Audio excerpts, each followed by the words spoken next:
3 days before the ambush in Wren's Pass, Major Patricia Forsyth looked at a new transfers file for 90 seconds, decided she wasn't worth her time, and sent her off to count ammunition crates with the rest of the supply detail.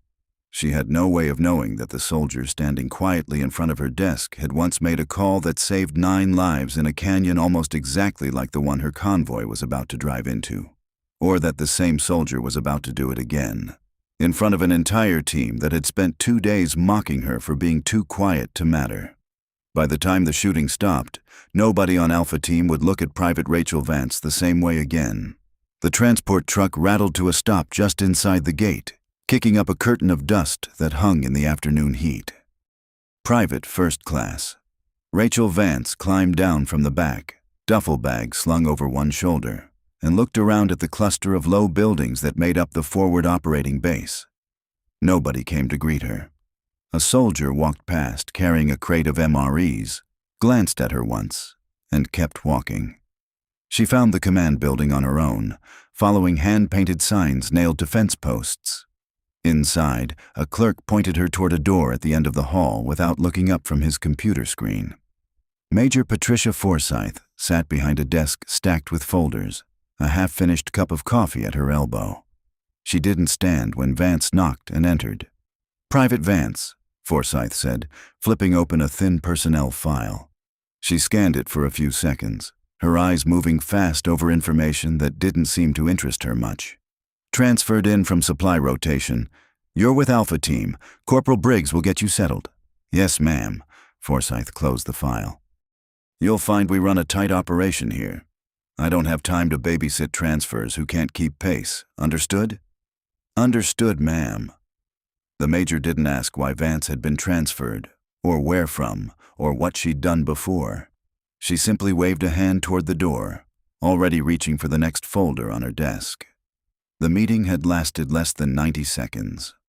Outside, Corporal Briggs was waiting, leaning against a Humvee with his arms crossed. He looked Vance over, average height, average build. Nothing about her suggesting she'd ever held a weapon outside of basic qualification. "You're the new one," he said. It wasn't a question. "Rachel Vance." "Briggs. I run logistics checks for Alpha Team, but Forsyth likes to stick new transfers with me until she figures out where to put them." He nodded toward the barracks. "Bunks over there. Mess hall's at 1800. Try not to get in anyone's way." Vance nodded and said nothing else. She picked up her bag and walked toward the barracks without comment, and Briggs watched her go, already losing interest. By dinner, the whispering had started. It wasn't loud or cruel. Not at first.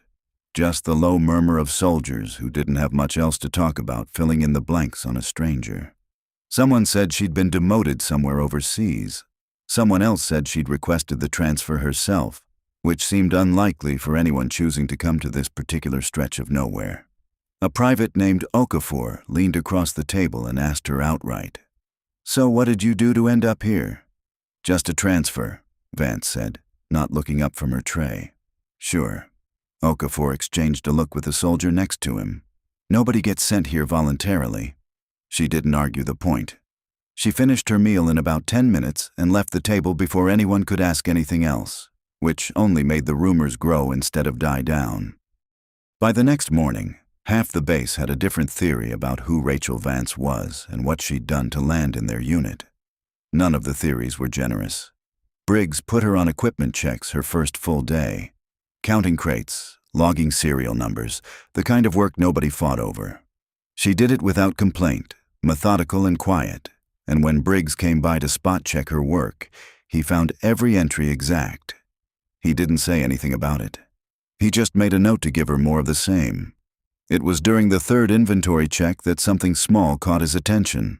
Vance had set her gear bag down near the supply shelves, and the unit tag stitched onto the strap wasn't one Briggs recognized. He'd spent 6 years in logistics and could usually place a designation on site, branch, division, sometimes even down to the company. This one meant nothing to him.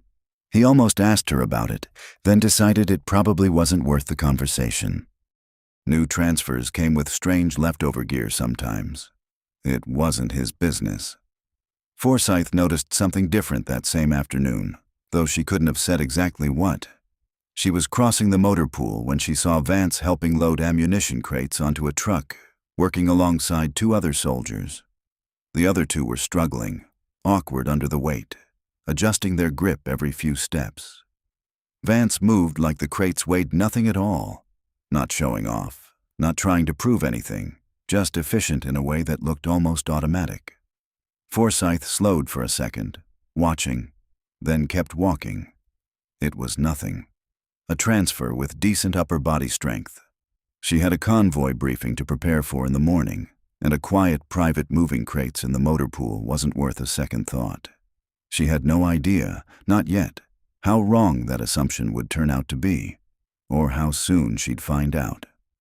The convoy briefing started at 0500, the air still cool enough to see breath fog in the headlights of the parked vehicles. Major Forsyth stood at the front of the room with a map clipped to a board, tracing a route with her finger. "We're escorting 2 supply trucks through Wren's Pass," she said. "Recon cleared it 48 hours ago. No contact reported. We move in, we move out. We're back by 1400. She looked around the room. "Vance, you're riding in the second vehicle with Briggs and Okafor." Vance nodded from the back row. She'd spent the walk-over studying a printed map someone had left in the motor pool, tracing the same canyon route with her eyes. The narrow walls, the single road threading through them, the elevation marks on either side that nobody else seemed to be paying attention to. The convoy rolled out an hour later, 4 vehicles moving in a loose column along a road that climbed steadily into rock. Vance sat in the back of the second Humvee, watching the canyon walls rise on either side as they pushed deeper in. Briggs drove. Okafor manned the gun mount up top, scanning without much urgency. "Quiet out here," Okafor said over the noise of the engine. Vance didn't answer right away.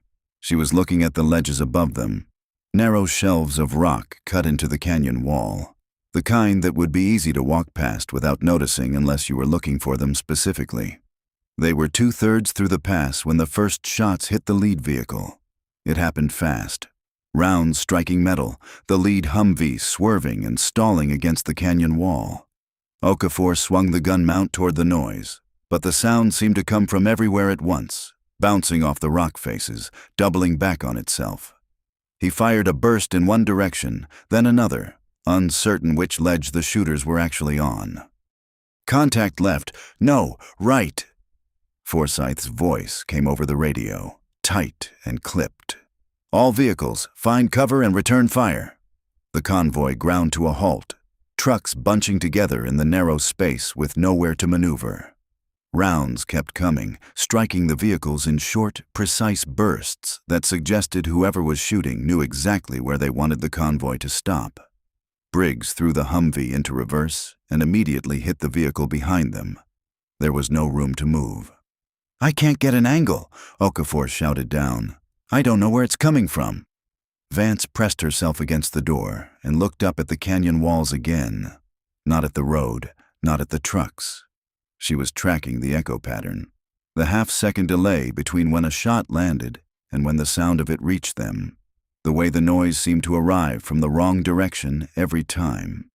Forsyth's voice came over the radio again, calling for suppressive fire toward the western ridge. Soldiers in 2 vehicles obeyed, sending rounds up at a slope that, as far as Vance could tell from the echo pattern, held nobody at all. "That's not where they are," Vance said, mostly to herself. Briggs glanced back at her. "What?" "The wind's coming down the canyon from the east. It's carrying the sound forward before it bounces back off the west wall. They're not on the ridge we're shooting at. They're on the ledges behind us, on the east side."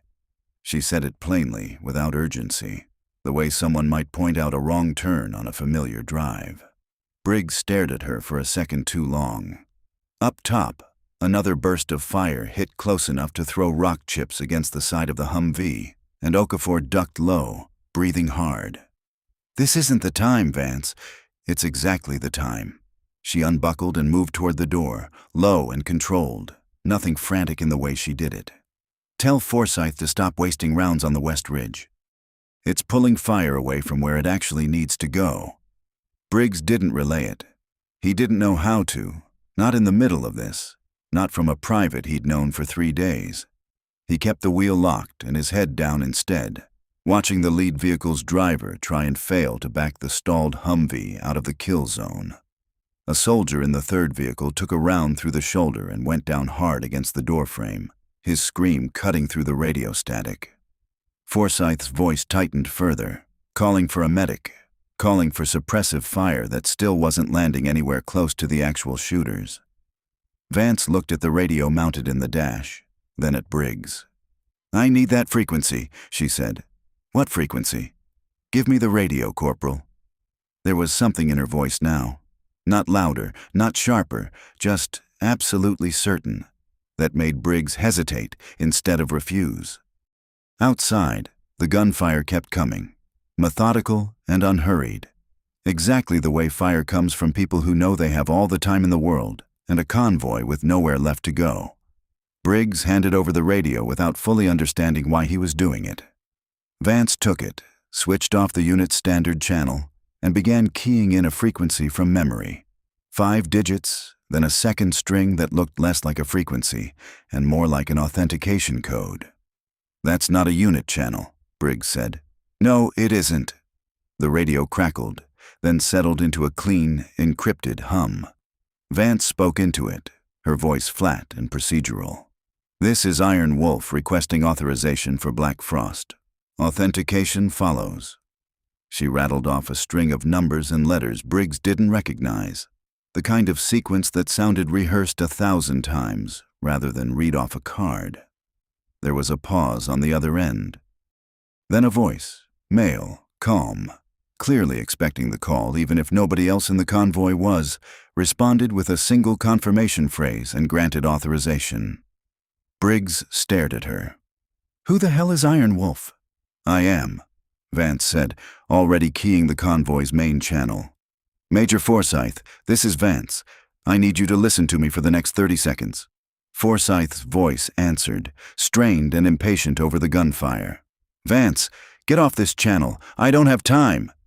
"You're shooting at the wrong ridge," Vance said, cutting through without raising her voice.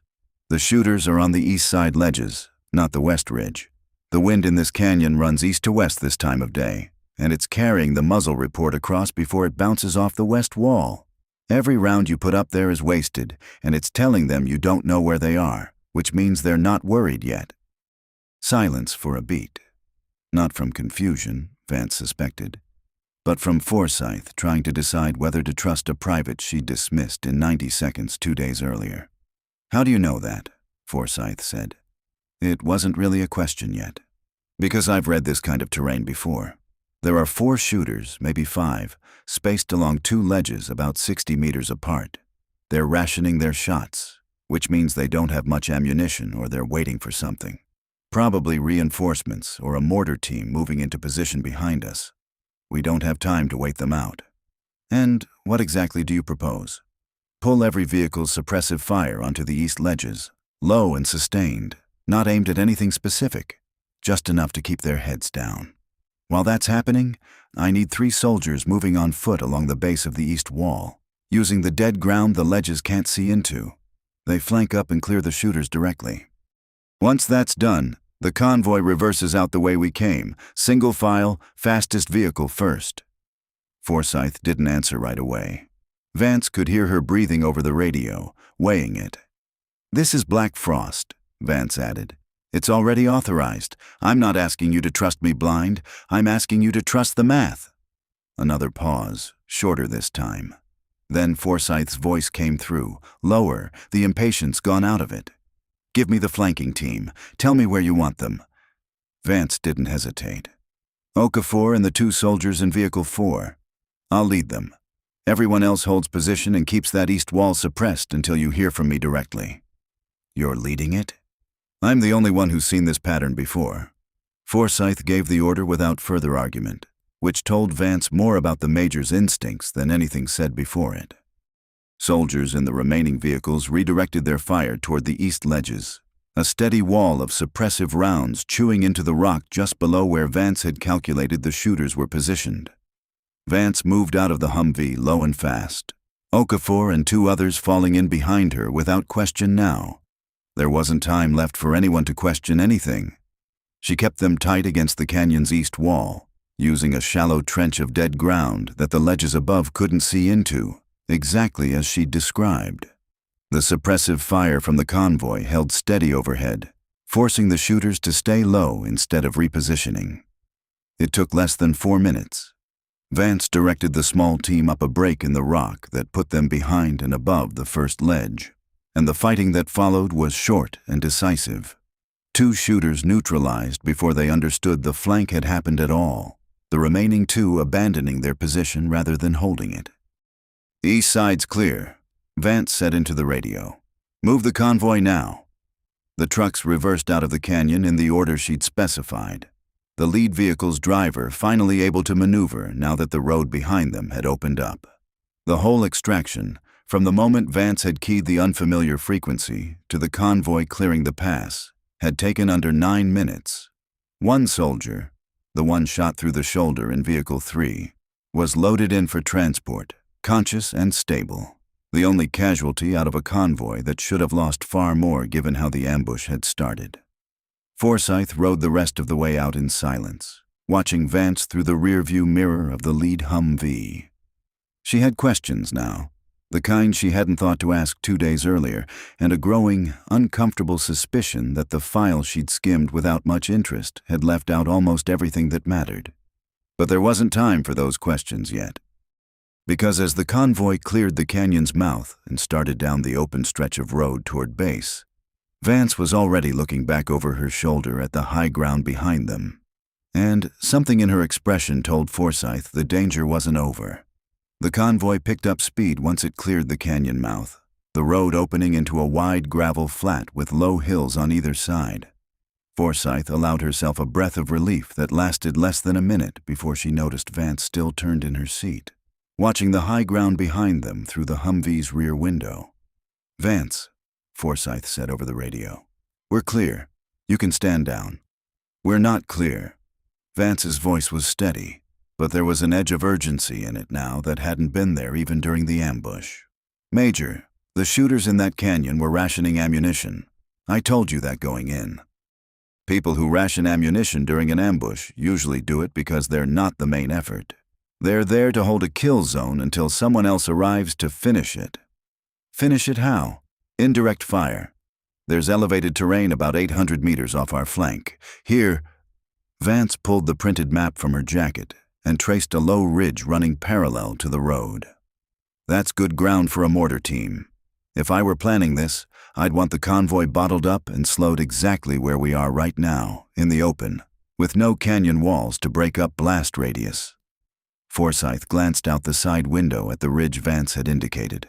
From this distance, it looked like nothing. Scrub brush, broken rock.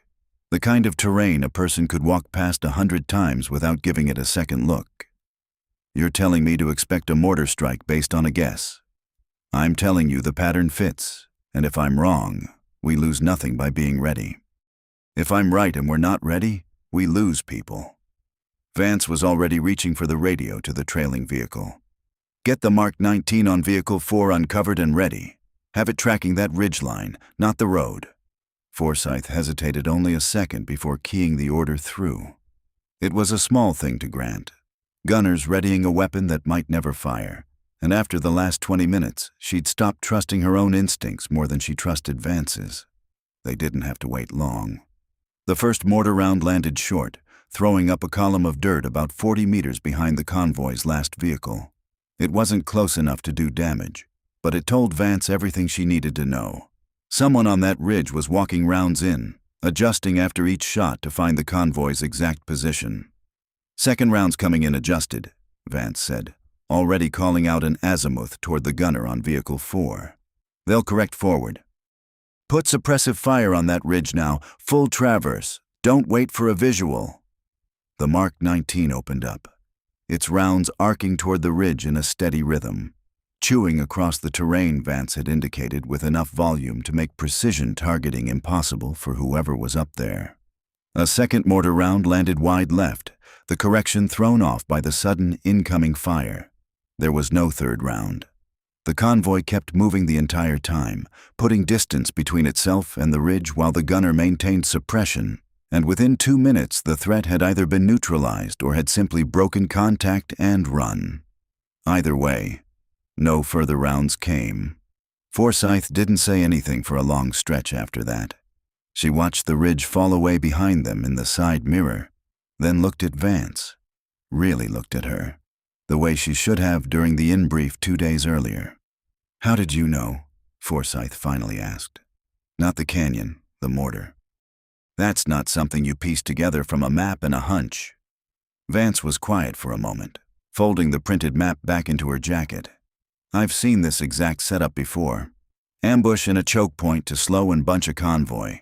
Indirect fire on standby to finish what the ambush starts. It's a pattern, Major. Once you've seen it, you don't forget it." "Where did you see it?" Vance didn't answer that one. She looked out the window instead, at the road ahead and the base now visible in the distance, and something in the set of her jaw told Forsyth this wasn't a conversation that was going to happen on the ride back. The rest of the drive passed in near silence. Soldiers in the other vehicles were talking now, the adrenaline finally finding somewhere to go. Relief, disbelief, a few nervous laughs from people who understood exactly how much worse the last half hour could have gone. Briggs kept glancing at Vance in the rear-view mirror like he was trying to reconcile the quiet private from equipment checks with whoever had just walked a flanking team through live fire and called a mortar strike before it happened. Forsyth said nothing further until the gate came into view. Then, almost to herself, she said, "Iron Wolf." Vance didn't respond, but she didn't deny it either, and for Forsyth, that silence said more than any answer could have. The debrief was held in the same room where Forsyth had given Vance 90 seconds of attention 2 days earlier. This time the room was full.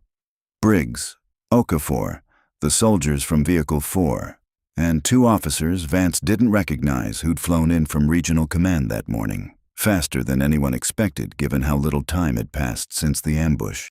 Forsyth stood at the front, the same map from the original briefing still pinned to the board, now marked up with red lines showing the ambush positions, the flanking route, the ridge where the mortar team had been suppressed.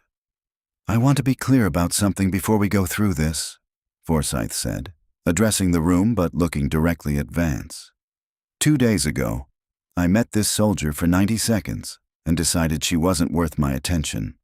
That was a mistake, and I'm not going to pretend otherwise in front of people who were in that canyon with her. Okafor shifted in his seat. Briggs said nothing, but he was watching Vance the way he had on the drive back, like he was still working out how someone who'd spent an afternoon counting crates in the supply shed had also called a mortar strike before it happened. Private Vance identified the ambush positions correctly when standard tactics weren't working, Forsyth continued. She led the flanking team that cleared it. She predicted the secondary mortar attack and had us ready before the first round landed.